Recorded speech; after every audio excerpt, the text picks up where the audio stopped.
Wesh l'équipe, bienvenue à tous.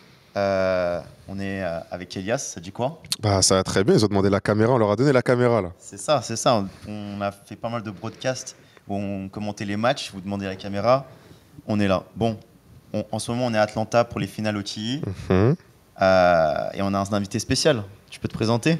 Salut l'équipe, donc vous connaissez déjà Diamant Blasi. Mais tu dis qu'on te connaît déjà, mais tu sais qu'il y a des gens qui te connaissent pas encore sur Terre. Où ça?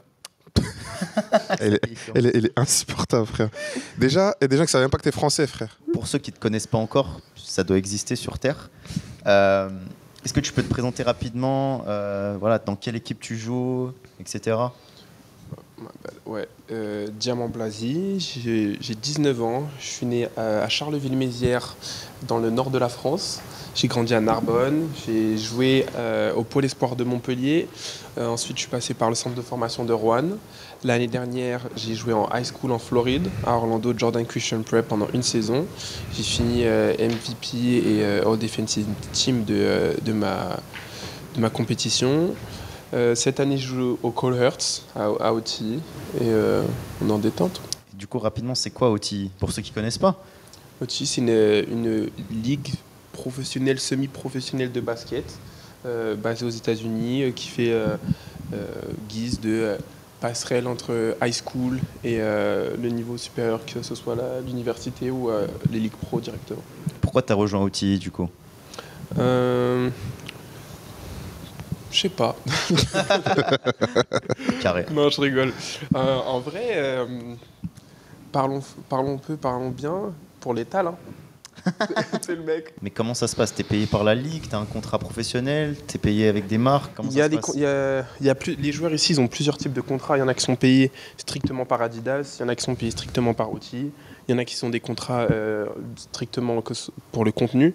Moi, j'ai un petit peu un mix de tout. J'ai pas signé avec Adidas cette année parce que ça rentrait pas dans les critères que j'avais en termes de branding. Moi, j'ai un contrat qui est avec OTI et ensuite j'ai un truc à côté. C'est là où ça ralasse en termes de création de contenu. Ça veut dire que tu peux pas jouer en université? Si je peux. Ah. Comment ça s'appelle? Putain, je parle plus français. NIL? Non, il y a les NIL, mais c'est comment on dit? Les règles, elles ont changé. Ça date maintenant, depuis un an, je pense. Maintenant, on a le droit d'être payé sans avoir la pénalité de ne pas pouvoir jouer en université. Donc, je suis tranquille, je peux quand même. Je suis toujours éligible. Ok. Parce que pour ceux qui ne savent pas, avant, on n'avait pas le droit d'être payé et après de jouer en université aux États-Unis. Donc c'est pour ça qu'il y a eu plein de problèmes. Les NIL, c'est révolutionnaire. Hein. C'est carré. C'est un peu Mike et Williams et Zion qui ont ouvert la porte en vrai. Ils ont d'être ça, hein, franchement. C'est eux. Hein. Sérieux, les gars. Respect. On est tranquille. Mais non, en vrai, là, on parle d'étal et tout. Je suis pas venu pour l'étal. On va dire que la transition que j'ai faite entre la France et les États-Unis, j'ai fait une année intermédiaire, on va dire, quand je suis parti en high school, le temps de m'adapter aux jeux américains. Je suis sorti de mon année high school avec 6 offres D1. C'était des équipes très talentueuses, mais c'était pas forcément le niveau que je cherchais.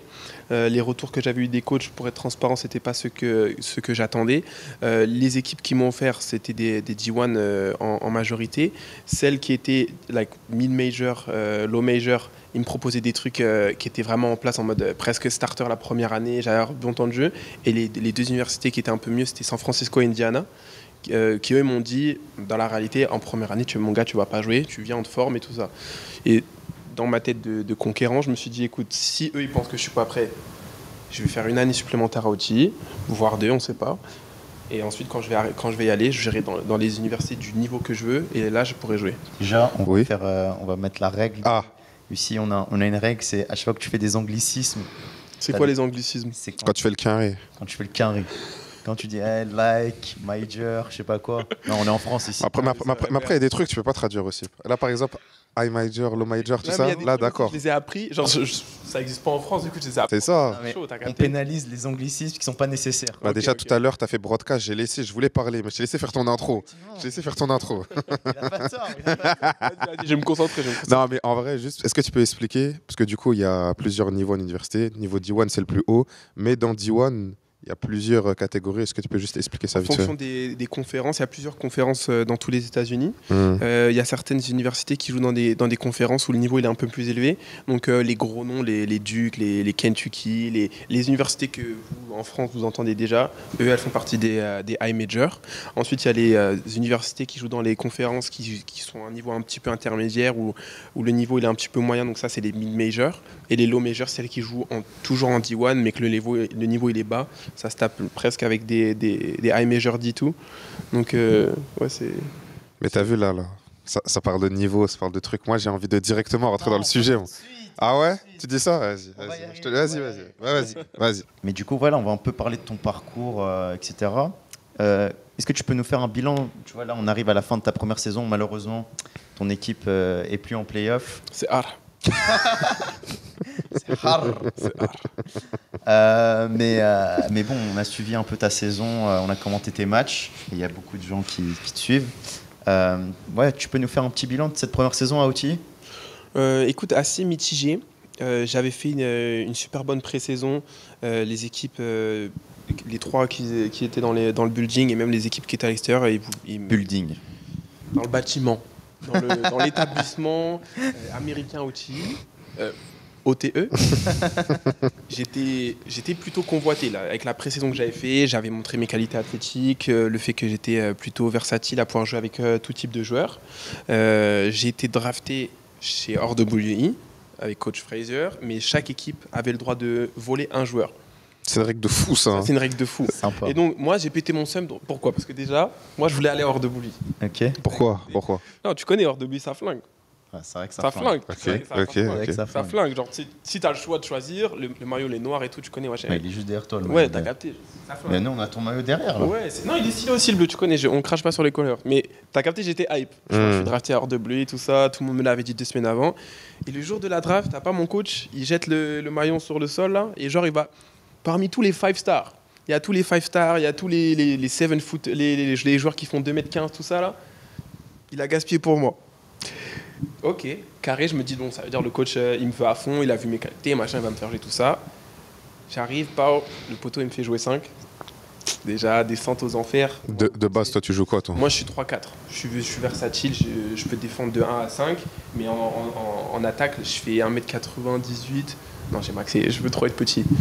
Je fais 2m3. Je peux défendre tout le monde, je peux jouer tout le monde, mais réalistiquement, dans le niveau supérieur, je vais jamais être 5. Genre avec ma corpulence, ou même dans le basket que moi je veux créer, ça, c'est pas cohérent pour moi de jouer 5. Mais du coup, tu connais, je prends les opportunités là où elles sont. Le coach, il a besoin que je joue 5 pour le collectif. Donc j'ai joué 5 toute la saison. J'ai essayé de prendre les minutes que je pouvais. J'ai pas eu le temps de jeu que je voulais. Mais écoute, avec le peu que j'ai eu, je pense que j'ai réussi à faire quelque chose de plutôt pas mal. À chaque fois que je rentrais sur le terrain avec des petites minutes, je faisais ce que j'avais à faire. Exactement. Bah, d'ailleurs, on aimerait te montrer 2-3 highlights là, de tes meilleures actions de la saison. Il y en a qui étaient pas mal. Il y en a qui étaient pas mal, qu'on a commenté en live. Et on veut te faire réagir un peu. Tiens, si tu peux regarder. Okay. Tu nous décris un peu ce que tu vois et ce qui se passe. Ça, c'est le compte, ça. Il y en a beaucoup. Ouais. C'est lequel? C'est contre les Blue Checks. En plus, j'ai fait ma pré-saison avec eux tout l'été.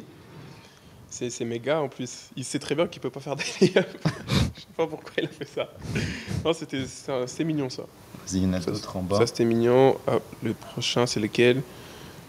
Ça, c'est celui qui fait 2m10, là. Je sais pas qu'est-ce qui lui est passé par la tête. Il m'a vu sous le panier, il s'est dit, tiens, je vais essayer de lui dunker dessus. Franchement, j'ai apprécié pour le courage. C'est quoi, c'est lequel? C'est Jasper, là? Ah non, c'est pas celui-là? Le contrat de main, là. Le contrat de main. Ouais. Celui-là, il a... Non, celui-là était sale. Celui-là était ça. En plus, c'était en play-off. C'était en play-off, c'était dans le match final. En vrai, j'ai même pas réfléchi, juste je l'ai vu, j'ai dit qu'est-ce qu'il fait Je le voyais dribbler, j'ai dit qu'est-ce qu'il fait Wemby là. Ensuite il enlève, j'ai dit bon ben je vais lui faire, hein. Il veut, je vais lui faire. J'ai posté la vidéo le lendemain sur TikTok, j'ai fait 1 100 000 likes en 24 heures. Le contre il a tourné vite fait. Hein. Il a tourné vite fait. C'est quoi la suivante? C'est lequel ça? Ça c'est celui contre Jasper. Ah, lui, c'était pas carré. Hein. En plus... Je suis tombé comme un ouf. Dinguerie. Ouais, tu t'es explosé. Là. Explosé, gros. Je sais pas comment je suis tombé. Parce que du coup, quand on a pris le contact dans les airs, tout ça, je suis tombé en plein sur la tête, gros. Je me suis relevé comme un bonhomme. Je te jure, je souffrais. T'avais grave mal au nez. Hein. J'avais trop le nez, même mes poignets, comment ils sont tombés. J'ai cru que je ne pouvais plus jouer. J'étais comme ça, je me suis relevé comme un vaillant. J'avais trop mal. Dinguerie. En plus, ils mettent la caméra direct sur ta tête après ça. Les gars, c'est ce qu'on vous dit quand ça joue à OTI. Déjà quand tu joues, vas-y, en open gym sur Paris, en France, ça et tout. Quand tu vois des gars, ils ont 2-3 snaps, ça et tout. Déjà, c'est relou. Mais là, frère, il y a vraiment 20-25 caméras dans la salle. Au-dessus de chaque mètre, il y a une caméra qui tient dans la salle, mon gars. Voilà, le matériel. Le Il y a budget, des caméras le budget, partout, les gars. dans tous les angles, ils vont t'attraper. Donc je suis tombé, je me suis réveillé, je fais. Non, c'était pas carré ça. Il y Ça, en a c'est un dernier. Les derniers.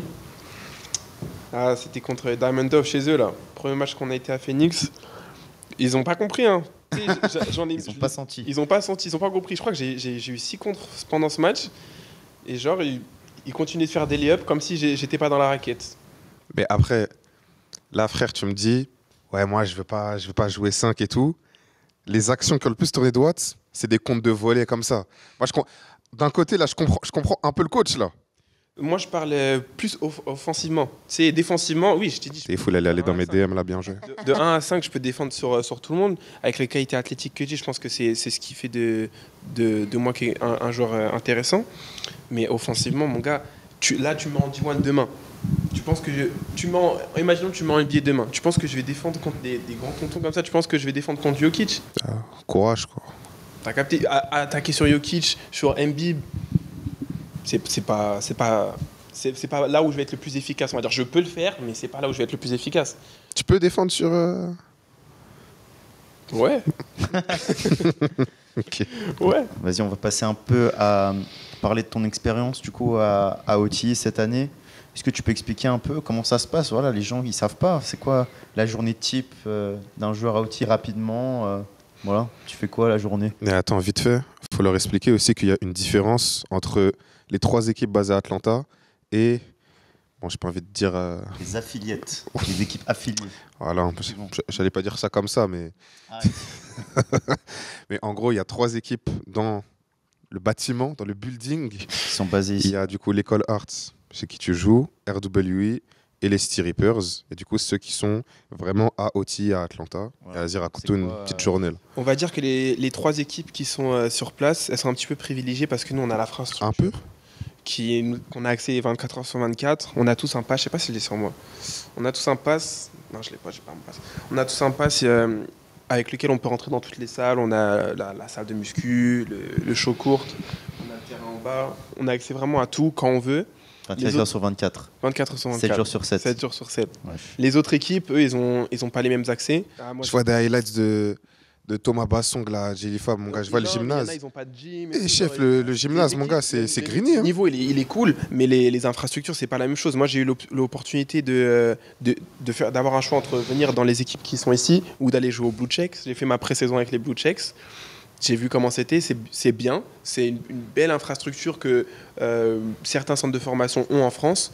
Mais avec la comparaison ici là, on est dans une infrastructure NBA, ça n'a rien à voir. T'as quoi ici exact pour un peu expliquer qu'est-ce qu'il y a ici T'as combien de terrains T'as 3 terrains que tu as accès 24 heures sur 24. Tu as des coachs à disposition 24 heures sur 24. Tu envoies un message dans le groupe, ils viennent t'entraîner. À 5h du matin. À 5h du matin si tu as envie. Tu l'as déjà fait Voilà, ça j'allais dire. Chef, voilà. 5h du matin, je dors, mon gars.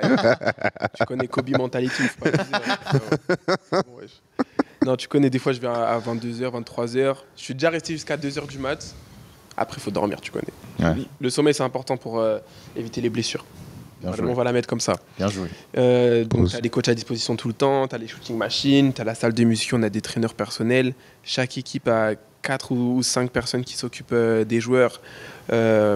On a un barbeur ici, c'est important les barbeurs, on parle basket, mais tu connais, il faut rester propre et tout. On joue toutes les semaines, les caméras sont partout, il faut avoir ses contours. C'est important, il faut avoir ses contours. Donc il y a ça, on a l'école qui est sur place, on a tous des appartements. On a des appartements qui sont au bout de la rue. On a chacun notre chambre individuelle, un salon. C'est vraiment une petite vie de pro. Franchement, il y a des pros en France. Tu fais des tâches ménagères un peu chez toi? Non, on a des femmes de ménage qui viennent 2 fois par semaine. Femmes de ménage. Tous les jours, on a la bouffe gratuite. On a la plupart des joueurs sont payés, mais ils prennent quand même en charge la nourriture. On a une application tous les jours. Le matin, ils nous mettent 20 balles sur Uber Eats, 25 le soir. Tu fais la vaisselle? Non, pas de vaisselle, Uber Eats qui fait la vaisselle. Tu fais ta lessive? Non. Qui fait ta lessive? Il y a les gens qui font le ménage et le font. On met juste dans nos panières. Ici, là, t'as un gars qui fait ta lessive tous les jours. Ouais. Ça va, c'est sympa, non? Comment? Ta lessive, toi? Ah, c'est carré. C'est pour Oui. ça, après, Oui. tu connais, Moi je aussi, serais bien aller dans les autres équipes, mais c'est pas pareil. Ouais, C'est pas pareil. après, on comprend. Hein. Et puis vraiment, ici, si tu as tout pour réussir, si tu t'entraînes correctement, tu peux que progresser. À chacun son échelle, mais ici, c'est trop carré. Trop carré. En termes d'infrastructure, j'ai jamais vu ça autre part que dans des infrastructures. C'est ce qui se rapproche le plus de la NBA. Ouais, c'est ce qui se rapproche le plus de la NBA. En pro, en France, il n'y a pas un centre de formation comme ça. Peut-être l'ASVL à l'académie, peut-être l'INSEP, et encore, c'est pas pareil. Du coup, on va y venir. On va y venir là en ce C'est moment. bon, c'est maintenant? Ça y est? Il y a un petit débat. C'est bon? Il y a un Ok, petit super. débat en France. Je prends la pause là. Dans- Parce que ça dans l'Hexagone. m'intéresse, moi. Dans Ouais, l'Hexagone, il y a bah un oui, petit bah oui, débat. bah oui, bah oui. Politique, Eh, Je sais pas si t'as vu, ça parle un peu. on a tous vu, mon gars, ça rien de dire, je sais pas quoi. Bon, voilà, regarde. Moi, je me balade sur TikTok et tout. Je sais même pas, ça sort d'où. Je sais pas, bref. Après, parfois, c'est comme ça, gros. Maintenant, tu vois, Otis, ça commence à bien se faire connaître en France et tout. Maintenant, tu connais, nous, les Français, on est des rageux. La mentale, c'est on veut taper les Américains et tout. Moi, là-dessus, je suis grave avec vous. Après, il se trouve que c'est eux qui me payent, donc je ne vais pas trop être avec vous non plus. Mais, non, objectivement, le débat, c'est est-ce qu'une top équipe espoir peut taper une équipe à OTI? Ok. Et du coup, il y en a beaucoup en France qui disent ouais, OTI. Enfin, ils parlent de OTI comme si c'était. Enfin, ils disent que c'est pas du vrai basket, c'est du marketing, c'est des highlights. Après, c'est moi TikTok. là-dessus, TikTok. oui, moi, ça, je leur en veux pas. Parce qu'en vrai de vrai, quand tu regardes juste, par exemple, le compte OTI et tu vois. Parce qu'en vrai, franchement, les gars qui gèrent les réseaux, là, les gars, respect, hein, c'est des super golemons comme nous. Genre, c'est vraiment des galères. Ils postent que des trucs de cons. Toute la journée. Même, Et même notre équipe, ils nous troll. Mais Il y a pas que en ça. fait, parce qu'ils savent pas qu'il y a une différence entre les gars qui gèrent genre les réseaux sociaux, les gars des opérations basket, Ouais, en fait. les coachs, etc. Genre tout ça, c'est des pôles différents.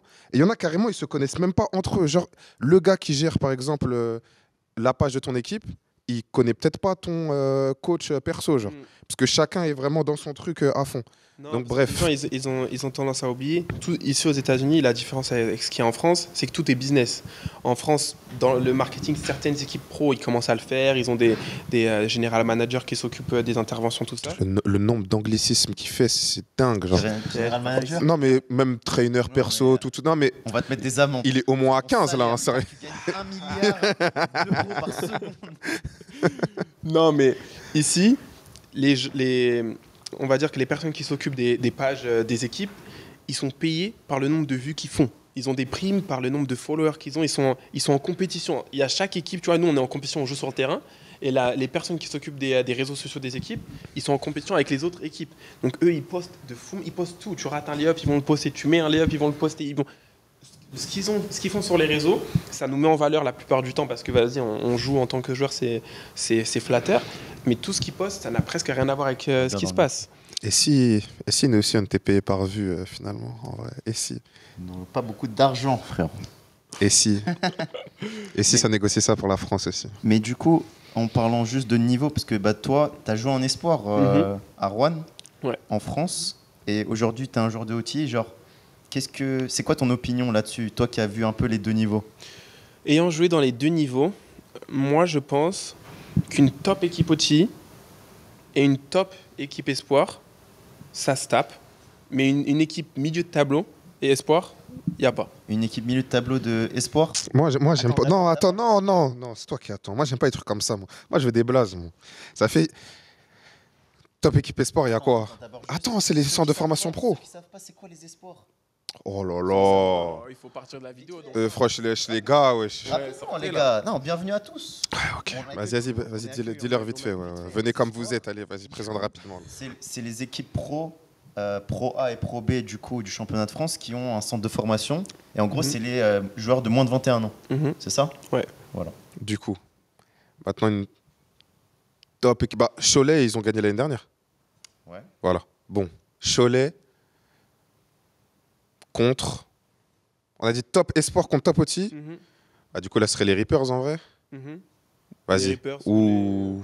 Bah, en vrai, là, les finales, c'est Dreamers, Reapers. On va prendre Reapers parce qu'ils sont à Atlanta. Genre, Reapers de cette année contre Cholet, soit de l'année dernière, soit de cette année, vu qu'ils ont gagné l'année dernière. Donc là, tu prends 2 tops. Ouais. Bah, il a dit que c'était serré, non? Les top équipes, moi je pense que c'est un match serré. Si c'est ceux de l'année dernière, les champions, face aux City Reapers, franchement c'est chaud. Parce que les Reapers, en termes de talent de joueur personnel, c'est bon. Et le coach Doug, il est chaud. Là, on parle de highlight, de OT, ça joue pas, c'est pas du basket. Les Reapers, ça joue pour de vrai. Donc je n'ai pas regardé comment ça s'est passé la saison dernière. Je pense que ça se tape. Dans ce que je dis, c'est que les top niveaux, je pense que ça se tape. Milieu de tableau, je pense que le niveau espoir, il est en train de dégringoler un petit peu avec les années. Je vois tous les top prospects français qui commencent à se barrer à l'étranger. Bah, les meilleurs joueurs français, ils jouent pas en espoir. Et c'est ça. C'est ça, alors que ici, par exemple... Ils jouent en pro directement. Et Reapers, par exemple, tu as Malik Thomas, il est All-American. All-American, pour ceux qui ne savent pas ce que c'est genre meilleur de ta génée, c'est pas n'importe quoi, genre.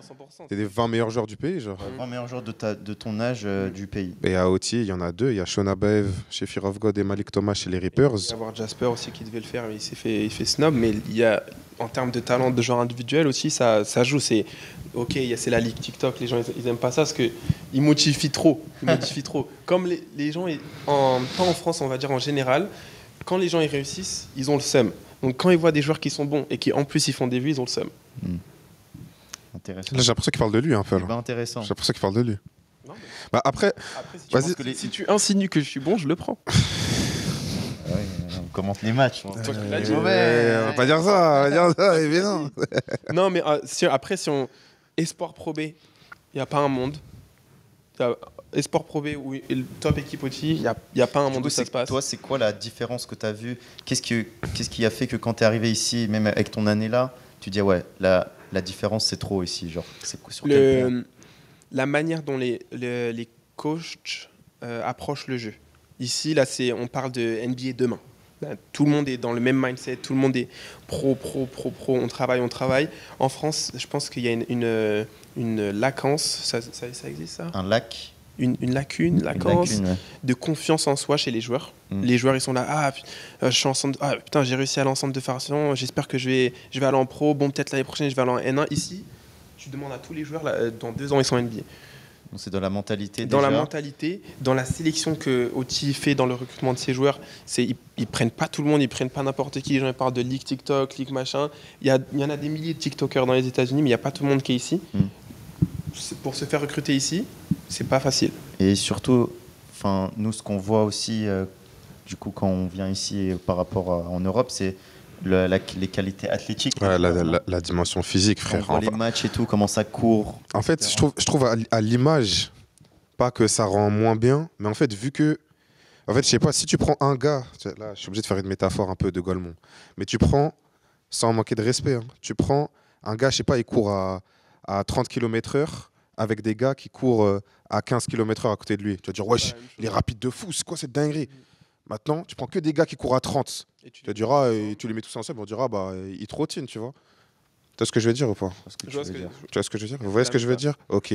Mais là, vu qu'ils ont tous... Genre même, par exemple, ici, pour vous dire, nous, on a accès à vraiment tout le building. Wow.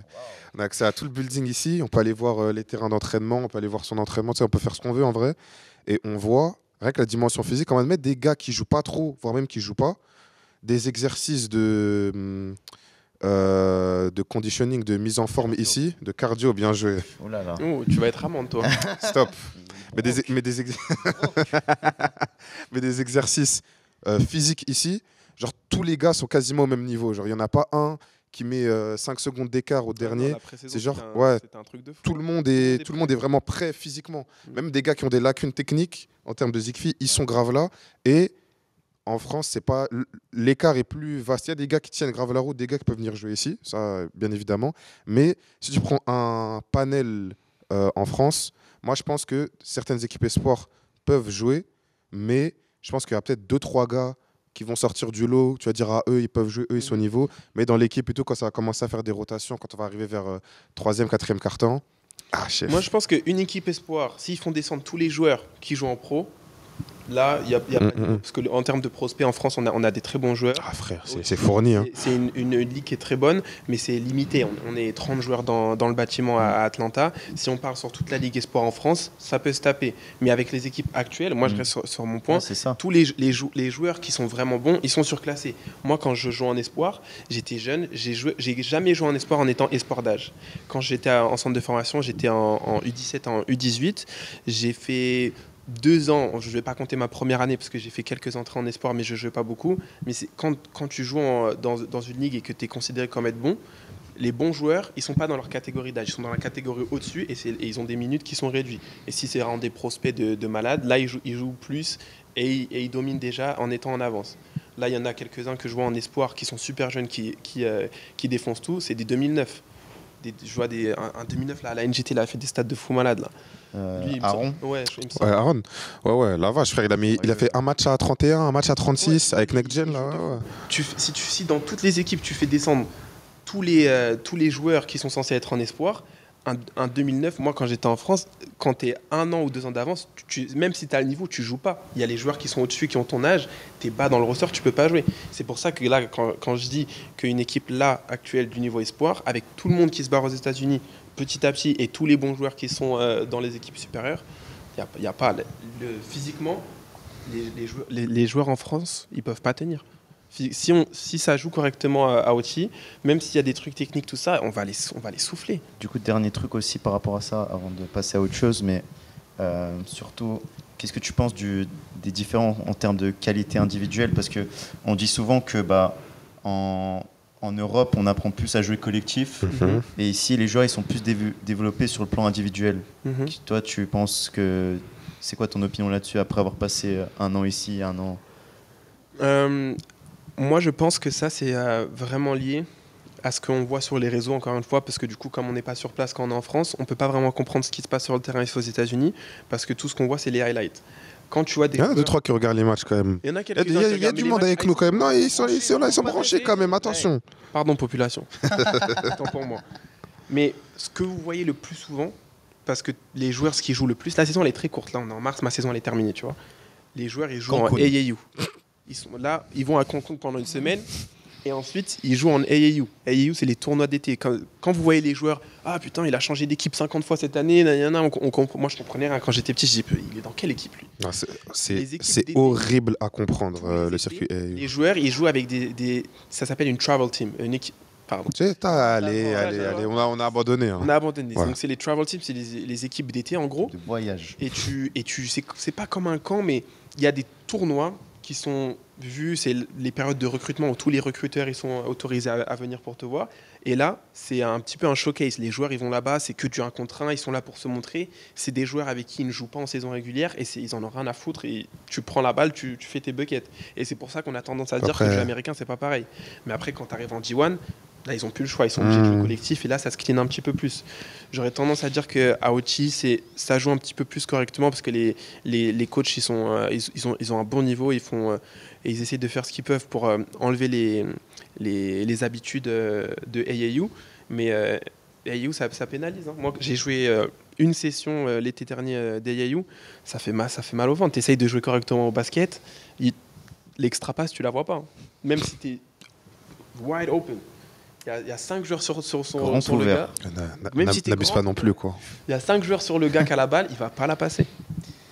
Bon, on va passer au prochain sujet. Du coup, bon, t'es un basketteur, ok, mais tu fais quoi en dehors du basket?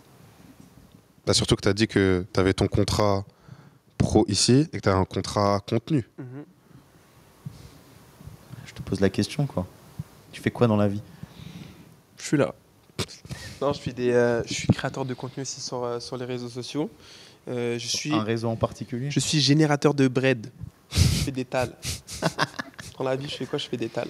Et c'est quoi? C'est un travail ou c'est un hobby? C'était un hobby. On peut dire, du coup, t'as combien d'abonnés là sur TikTok? Là, je viens de passer 4 600 000 ce matin. Dingue. Et j'ai 2 200 000 sur Insta. On peut dire que t'es une star? Pas Pas encore. Tu te considères comme une célébrité ou pas, en vrai? Question. En vrai. Non, mais entre nous, sérieusement, il n'y a pas de caméra, il n'y a pas de micro entre nous. Entre nous. Entre nous, on est Ouais. Oh, Ouais, entre nous, juste entre nous. Entre nous, non. Célébrité, je pense pas. Je suis une personnalité publique, ça oui, par rapport à l'exposition que je suis, l'exposition que j'ai. Je me considérais, je sais pas si je me considérais comme une célébrité un jour. Moi, je suis un basketteur. Ah, donc t'es un basketteur. Ouais, je suis un Donc, basketteur. si demain il y a quelqu'un qui te connaît, qui te croise et tout, si tu te présentes, tu dis ouais, je suis un basketteur. Je suis un basketteur. Ok. Je fais des trucs sur les réseaux, tout ça. Mais si je fais pas de basket, si je fais pas des trucs sur les réseaux, je fais beaucoup de choses qui n'ont rien à voir avec ce que je fais. Mais je me sentirais pas légitime de créer du contenu à l'échéance que j'ai actuellement si je faisais pas de basket. Ok. Hmm. Et ça a pété comment en fait? T'as pété comment sur les réseaux? En vrai, détermination. Hein. J'étais en centre de formation, je m'ennuyais. Je voyais les gens qui commençaient à percer, tout ça. J'ai eu la vision. Je me suis dit, je suis sûr, il y a des sous à se faire là-bas. Un jour, j'ai dit, bon, c'est T'as pensé directement au sous? direct au sous. Ah ouais. On n'est pas fou, non. Ok. Direct, je me suis dit, vas-y, lui, il a percé. Ce qui lui. J'ai dit lui comme ça, un exemple. Genre, je vois des vidéos, les gens, ils sont lambda, ils font rien de spécial. Moi, je vis une vie de rêve, enfin, ma vie de rêve en tout cas. Je suis en centre de formation, j'ai été au pôle. Là, je suis parti aux États-Unis. Enfin, je vis des trucs de fou. Pourquoi pas le partager sur les réseaux? Et quand je me suis lancé, je me suis dit, c'est bon, je le fais, je vais jusqu'au bout. Je vais percer, je vais faire des tas. Du coup, tu fais des tas avec? On fait des tas. Hein. Je crois qu'on a compris. Là, hein. maintenant, là, c'est Beaucoup de tal. Hein. là, Non, parce que moi, je sais, les gens, ils veulent savoir. En fait, moi, si j'étais posé derrière la cam, là, il y a des questions, j'aurais écrit en commentaire, j'aurais le seum de ne pas avoir de réponse. Donc là, je vais tout demander. Déjà, Allez, on est transparent. les chaînes et les trucs, là, c'est cher. Un petit peu. Ah, direct là? Ah, ouais, direct. Bah, ouais. Tu veux quoi d'autre? Je sais pas, j'ai demandé. Bah, il a C'est le beaucoup podcast d'abonnés. français, il parle français, quoi. Il a beaucoup d'abonnés. T'as le blue check. Tu te Oh, fais DM souvent. blue check. T'as la certification. Merci. Je sais pas, genre tu t'es déjà fait DM par des stars. Est-ce qu'il y a des... Vas-y, c'est quoi le DM le plus relou? Ouais. En mode, tu regardes ton tel comme ça, tu dis oh. Wesh. Ou un DM ou un like ou un follow, je sais pas, genre. Je sais pas, c'est chaud ça, parce que c'est les mousseaux. Hein. Ah, c'est dur. Est-ce qu'on affiche les mousseaux? On peut pas afficher les mousseaux. Oh, ouais, c'est les raclis, Non, les meufs. Arrête. Ouais, non, là, Les t'abuses. mousseaux, Là. les Après, raclis. c'est un mec de Lyon, c'est pas Ouais, c'est un ça, mec c'est ça. Après, même lui, c'est pas un mec de Paname. Non, Bref, pas les mais- personnes les plus connues qui m'ont contacté, c'est des raclis. Hein. Mais tu connais, je suis encore sur les sujets. Donc, C'est un peu sensible. C'est un peu sensible. Ok, mais à part des raclis, genre y a pas, je sais pas, une star ou... Non, moi, ça m'intéresse pas, à part des raclis. Dans les raclis, Vas-y. est-ce que, sans dire de blaze, vas-y, donne un. Si, il y a un blaze, lâche un Non, blaze. ou alors donne un ordre d'idée au moins juste du niveau de followers, genre. 90 millions. Hein? Dabo? Ouais. Ok. Mais C'est influenceuse ou sportive? Quelle catégorie, genre? Ou que tu actrice, c'est quoi, genre? Actrice. Ah, il veut pas lâcher. Hein. Non, on peut pas. Actrice, actrice Quinry? T'es sur le dossier Je là? suis sur le dossier. Wow, ok, mon gars, ok, sur le- ouais. J'essaie de bosser. Actrice Quinry? Ouais. En mode film blockbuster, tout ça? On peut pas trop dire. Ouais, j'arrête, frère, mon gars, elles sont à 25 milliards. Wesh. On va rester branché. Bon. Restez branchés. Vas-y. Euh, J'ai pas fini, hein. Du coup, les chaînes. Attends, Quoi? DM. Est-ce que t'as... Bon, tu dois recevoir plein de DM, mais de gens random aussi. C'est quoi le DM le plus chelou, bizarre que t'as reçu? Ah, c'est Drôle. chaud, il y en a pas mal ça. Attends, on va guetter vite fait. Il doit y en avoir beaucoup. Pas mal. À ton avis, je te devine, à ton avis, j'ai combien de DM? Bah, à partir de plus de 90. De quoi? Dans les DM de l'au-delà, là? Les demandes, là? Je peux pas, Ouais. plus de 4, c'est 99 plus quoi. 99 plus, mais depuis que j'ai commencé les réseaux, à ton avis, j'ai reçu combien de DM? Ah, je sais pas, tu sais toi? Il y a une stat de ça? Non? Enfin, je sais pas. Si. Ah bon? Tu reçois un mail, enfin j'ai des conférences avec Meta. J'ai des conférences avec Meta tous les 3 mois, ils me font des récaps de comment mes stats elles fonctionnent. Ah, ok. Regarde, viens me DM. Tu peux montrer à la caméra. Non, on peut pas l'afficher. Mais du coup, c'est quoi le.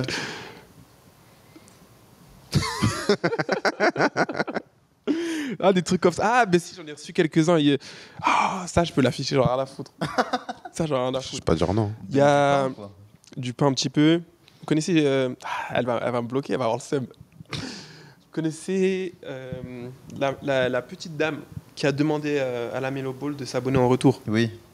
Oh C'est la famille. Attention, on sait c'est qui, mon Oui, ami. ok. Oui. Non, c'est bon, je vois qui c'est. Elle m'a DM il y a quelques jours. Est-ce que t'as dit que tu gérais pas ton compte? Oui. Je te jure. Attends, je te retrouve les DM. Je te le jure. Elle m'a DM, j'ai dit, I'll run it. Il est marrant. Du coup, les chaînes, tout ça, Mhm. c'est comment? T'achètes ça où? C'est Alors, quoi j'ai le un- plus que j'ai t'es un- dépensé? J'ai un bijoutier en France, s'appelle MH Jewelry. C'est lui qui fait tous mes customs. Ah, c'est en France? Mhm. Ok. C'est un Parce qu'il y a poteau des de bijoutiers la sérieux France. ici, là, Il y a des bijoutiers sérieux ici. Bah, derrière, il y a Icebox. Je Hein. me suis fait approcher par Icebox d'ailleurs qui voulait faire un gros projet. Je vais peut-être sortir une grosse chaîne avec eux, je sais pas. Parce qu'ils taxent, hein, c'est les fous. Ils taxent. Ah bon? Ah ouais? Ils taxent. Bah, donner un ordre d'idée des taxes, wesh. Euh, Je suis juste l'URSSAF, moi. Il est comptable, finalement. je voulais Expert faire comptable. je voulais faire un pendentif en diamant et en argent. Cette taille à peu près, ils m'ont dit 90 000. Ok. Donc 90 C'est 000. quoi, c'est une Bah, heure de taf pour Mais toi après, j'ai pas les. Après, moi, j'ai pas la grille tarifaire des chaînes, genre. Je sais pas vraiment. Ça, il a essayé de te scam ou c'est le Non, prix ça- du marché, genre? Ça allait, mais c'était juste le pendentif. Hmm. Et, c'était 90 000. Moi, j'ai demandé la taille comme ça et ils m'ont sorti une taille comme ça. Ah, ok. C'est-à-dire, je leur ai dit, c'est pas carré. Parce qu'en gros, il y a le prix du diamant, combien ça coûte, tout ça, le prix de l'argent, tout ça. Hmm. Mais eux, tu sais, le bijoutier prend Ouais, ça marche eux, dessus. Ils vont maxer de la marge. Ils vont Ok, maxer de la marge. ok. Ça veut dire, peut-être on va négocier, je vais faire un truc avec eux. Là, par exemple, la chaîne que je me suis pété la dernière fois, toi, elle coûte combien? Ah, laquelle, frère? T'en as plusieurs. La grosse avec Celle qui tourne, là? qui tourne. Elle tourne. 150? 146. C'est une dinguerie, comment je suis bon. Je suis gazo ou quoi? Mais- T'es chaud. 146. Ok. Et ça, c'est le plus gros projet que t'as fait Ça, en chaîne, genre? c'est la plus grosse chaîne que j'ai pris. Après, j'ai des montres qui sont pas mal. J'ai une AP, j'ai payé 65. Cartier Santos, j'ai payé Et 35. toi, tu peux acheter un truc sans diamant dessus ou pas? Non, j'aime trop les paillettes. Mais t'as vu, en vrai, genre là, je parle sérieux. Genre, Il s'appelle Diamant, quoi. non, mais ouais, Il ok. s'appelle Diamant Blasi. Mais t'as vu, par exemple, moi, je vais pas dire chez moi, mais aux alentours de chez moi, genre, tu peux pas marcher avec ça. En France, genre.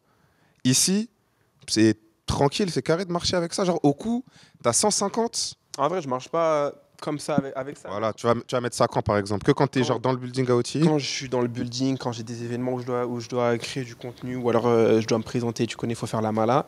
Là, je me déplace. Et quand je fais des déplacements où je suis exposé à un grand public et que je porte ce genre de choses, par sécurité, je me déplace avec des gardes du corps. Parce que la T'as une sécu rapprochée, ça. Hein. Bien sûr. Obligé. Mais Sale. Si on me la vole, j'en rachète une, mais j'aurai le seum. Mais c'est pas forcément te la vol, parce qu'en vrai, encore, bon, on va dire c'est du matériel, tu vois, ça coûte cher, mais il peut t'arriver un truc relou, quoi. Il y a des gens qui ont faim. Genre, tu marches avec 150 au Il y a cou, des gens frère. qui n'ont pas forcément des bonnes intentions. Hmm. Et il faut toujours faire attention. Moi, je suis pas là pour te mentir, moi. Je suis un mec de dehors, je suis à marcher avec 150 autour du cou. ne donne pas de mauvais exemples à la jeunesse, s'il te plaît. Merci. À ne pas reproduire à la maison. Mais ouais, et du coup, au niveau de... Bon, ça, c'est la partie accessoires et tout. Niveau lifestyle, genre vêtements et tout, c'est comment? Tu changes beaucoup de vêtements? Ah, ça brille autant que les chaînes, En frère. détente, On a ouais. vu. Là, t'es venu tranquille, là, carrément. Je suis même un peu déçu. Hein. Ouais, C'est- il est dans sa tenue de travail. Tu genre. connais la charte d'entraînement, c'était l'entraînement, c'était à 8h30, tu Ok, connais, ok. on a sorti le jogo. Attends, Là, comment il peut dire sors de l'entraînement à 8h30, il est 14h. parce que je sors de l'école aussi, j'ai eu entraînement, muscu, école. Et là, Bien joué. tu connais, on porte la marque du frérot. Non, je suis en détente, mais les sapes, j'ai eu une phase où j'étais très dépensier. C'est-à-dire que je rentrais dans un magasin, je voyais un truc, c'était à ma taille, je le prenais. Peu importe si c'était noir et que c'était à ma taille, moi j'aime trop Ah les oui, toi, les c'est habits que noirs. noir, toi. Ouais, j'aime trop les habits noirs. Si c'était noir, Bah, c'était à ma fou. taille, j'achetais. On voit, quoi. Oui, Après, on est tous habillés. c'est vrai. Mais la dernière fois, on parlait et tu nous disais que t'aimais bien mettre la même tenue pendant une semaine. Non, t'es fou, quoi. Arrête, jamais. Tu m'as déjà vu dans la même tenue? Mais justement, c'est quoi cette La histoire? seule tenue dans laquelle tu vas me voir plus de 2 fois d'affilée, c'est ma tenue d'entraînement, mon gars. Attends, donc ta tenue, tu la mets qu'une fois? On va dire, j'ai un tic des réseaux sociaux. Ça veut dire que une tenue, si tu m'as déjà vu, si toi, par exemple, là, tu me vois dans cette tenue, tu vas jamais me revoir dans cette tenue. Comment c'est Mais si possible? toi je t'ai pas vu, peut-être que toi tu vas me voir dans cette tenue une autre fois. Mais genre si je sais que je t'ai vu et que tu m'as vu dans cet outfit, je vais pas le remettre. Ou alors si je fais une vidéo avec... Ça j'ai trop du mal. Si j'ai un outfit, il flingue, tu connais, je fais un post Insta ou je fais un TikTok avec, je vais jamais le remettre. Genre je l'ai mis une fois, il est sur mon Insta et tout. C'est pour ça que tu t'es torse nu en fait. Tu veux pas qu'on te taille en mode. Tu portes tout ça. Je connais ça, ouais, je mets des t-shirts un peu plus, il faut cacher la hawa quand même. C'est bon. Bien joué. En plus, nous sommes dans ce mois. Mais attends, de Ramadan. mais comment t'es ici, ici aux States, à Type Shitland là, et tu me parles de trucs comme ça, genre. C'est qui te branche là-dessus? Tu parles avec tes potos de France? Tu connais, je suis toujours branché avec mes potos de centre de formation en France. Sur TikTok, mais pour toi, il y a à moitié français, à moitié anglais. Tu connais, je suis toujours branché. Okay. Comment tu fais? T'as autant de vêtements, genre tu t'en achètes tous les combien de temps pour pouvoir changer tout le temps de tenue? J'ai des deals avec des marques de vêtements. Bon, pas de free promo, hein, je balance pas les blagues, vous irez voir sur mon Insta. Je peux faire des sélections par marque avec lesquelles je travaille. Tous les mois, je peux choisir jusqu'à 30 pièces de vêtements. C'est-à-dire Donc, je peux faire par jour, quoi. Ouais, quasiment. Et du coup, tous les mois, ma garde-robe, elle change. Les habits que je mets plus, mon dressing, il change, ouais. Tous les habits que je mets plus, je les donne à mes coéquipiers. Ouais. Ah, tu fais des petits, parce des que petits dons. Ce que je mets plus ou j'aime pas, je paye pas pour, donc ça me fait pas mal. Marrant, ça. Tu connais, on fait croquer les petits refs. Et ensuite, les habits que j'achète, ça, je les garde. C'est pour moi, ça, la collection. Ah, les habits que t'achètes. Mais tu t'en achètes beaucoup. Voilà, mais un truc que t'achètes, est-ce que tu vas plus le porter qu'un truc qu'on donne ou c'est même tarif pour toi? Je vais peut-être moins le porter qu'un truc qu'on donne. Donc tu préfères, par exemple, imagine t'as une tenue que t'aimes trop. En fait, j'arrive pas à comprendre le raisonnement. Tu préfères changer de tenue, quitte à ce que la tenue elle soit moins bien, mais juste on l'a jamais vue que garder une tenue. Non, il allait dire oh là là. Ouais, si j'ai envie de m'habiller et genre j'ai envie t'as capté, j'ai envie de mettre un bon outfit pour être frais, tu vas pas me revoir avec. Ou alors ça va être une autre composition. Genre je peux pas remettre la même chose, ça fait chier. Putain. Mais du coup dans tes choix, tu te dis ouais vas-y, tu sais quoi, je vais acheter plus de vêtements qui coûtent moins cher ou non ça le prix je cala pas. Ah, ok. Les écolos le détestent tellement, genre. Les verts le détestent. J'achète des habits moi, éco-responsables. je vis la vie, mon gars. J'ai pas grandi dans un super bon. J'ai pas grandi dans le ghetto, tout ça. Mais tu connais, j'ai grandi qu'avec ma mère. Elle a pris soin de ma soeur et moi. J'ai pas eu beaucoup de tal comme ça quand j'étais petit, tu connais. Et là, le fait d'avoir des sous, on renta. Franchement, profite de la vie, mon gars. Ouais, franchement, on renta. T'as fait tomber une chop ou pas? Parce que sur le. Non, faut le dire, sur le parking, les gars, il y a des trucs méchants. Il y a des trucs méchants? Ouais. Je me suis pété une corvette là. Mais t'as le permis même? Ouais. Ok, tu l'as passé ici? J'ai passé en Floride et là, je viens de le transférer à Atlanta. Ouais. Ok. Petite corvette. Petite corvette. C'est quoi ta voiture de rêve?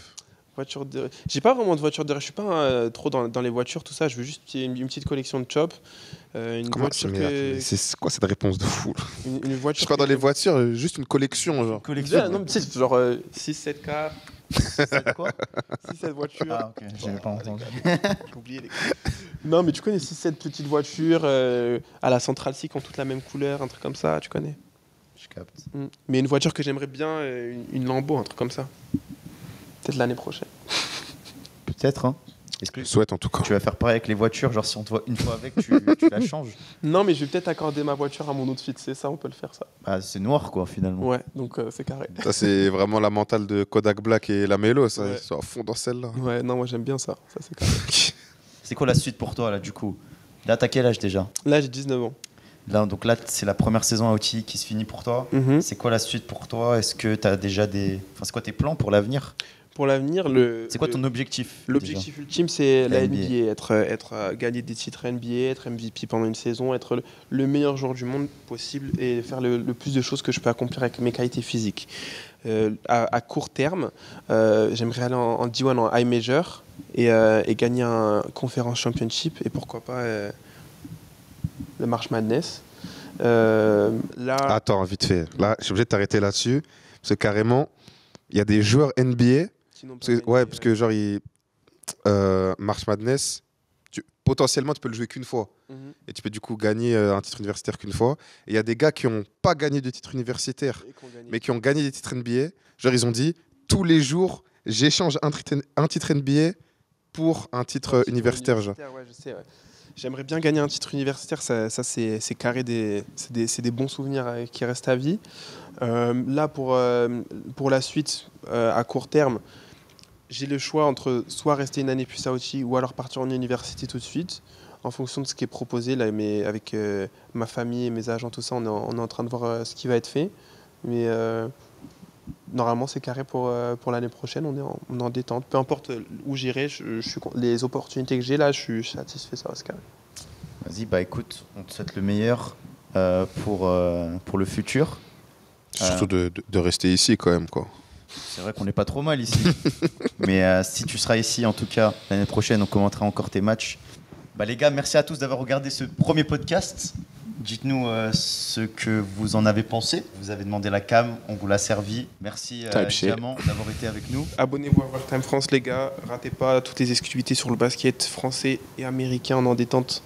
La meilleure chaîne d'information basketballement parlant du monde, en France. De la planète. De la planète. Merci à tous les gars. À très vite.